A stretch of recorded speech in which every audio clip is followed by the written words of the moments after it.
కలాం గొప్పతనం గురించి దేశాధినేత దగ్గర నుంచి మొదలు పెడితే చిన్న పిల్లల వరకు ప్రశంసించని వారు లేరు. కానీ హిందూ దేవతల గురించి, పురాణాల గురించి ప్రవచనాలు చెప్పే స్వాములు, ప్రవచనకారులు కూడా తమ ప్రసంగాల్లో ప్రస్తావించేవారంటే ఆయన గొప్పతనం ఏంటన్నది ఇట్టే అర్థమైపోతుంది.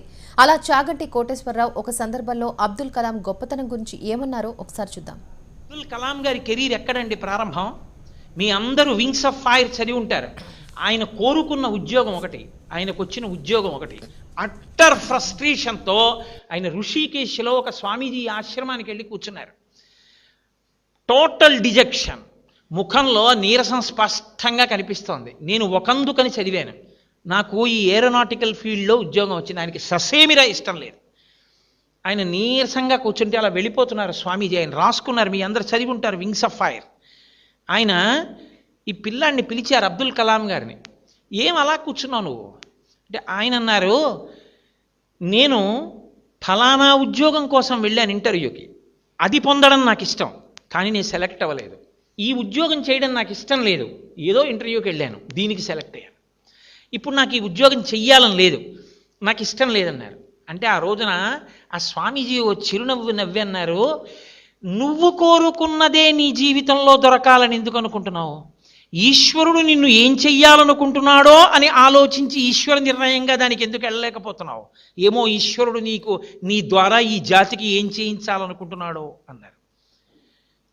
ఆ మాట ఆయన మీద పని చేసింది, యాక్సెప్ట్ చేశారు కాబట్టి. అంతే. ఈ దేశానికి ఉపగ్రహాలు తయారు చేసుకోవడానికి కావలసినటువంటి సత్తానిచ్చిన మహాపురుషుడయ్యారు.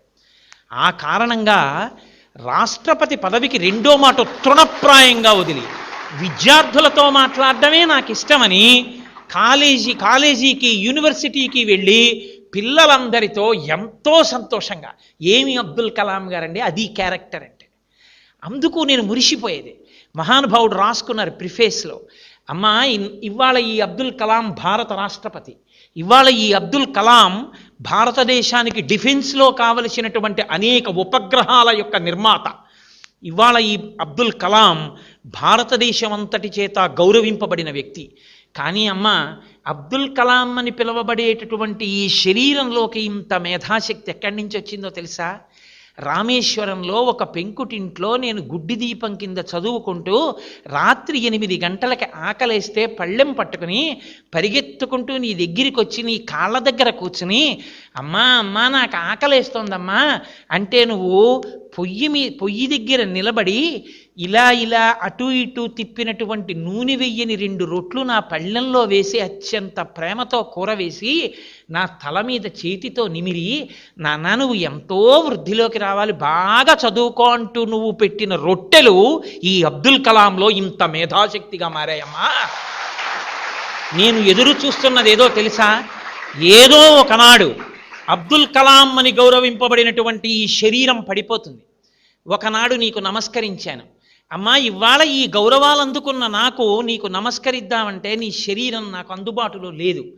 అమ్మా ఈ శరీరం అంటూ పడిపోగానే నేను చేసే మొదటి పని, నువ్వు ఏ శరీరంతో ఏ లోకానికి వెళ్ళగలిగావో ఆ లోకానికి ఆ శరీరంతో వచ్చి ఈ పృథ్వీ మీద ఇంత గౌరవానికి కారణమైన ఆశీర్వచనం చేసిన నీ పాదాలకి నా తల తాటించి నమస్కరిస్తానమ్మా అని రాసుకున్నారు.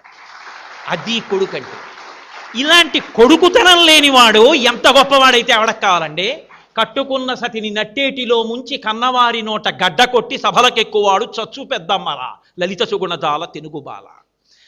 తన వాళ్ళకి తన తల్లిదండ్రులని చెప్పుకోలేనివాడు తన గురువు గారిని చూసి, ఈయన నాకు పాఠం చెప్పిన మాస్టారు అని బూట్లు 2 వేళ్లతో తొక్కి అవతల బారేసి గబగబా వచ్చి గురువుగారి 2 పాదాలు చేతులతో పట్టుకుని తల తాటించి నమస్కరించగలిగినటువంటి శీలవైభవం లేనివాడు ఎంత గొప్పవాడైతే ఎవడకి కావాలి? కనకపు సింహాసనమున సునకము కూర్చుండు పెట్ట ఏమిటి సుఖం దానివల్ల?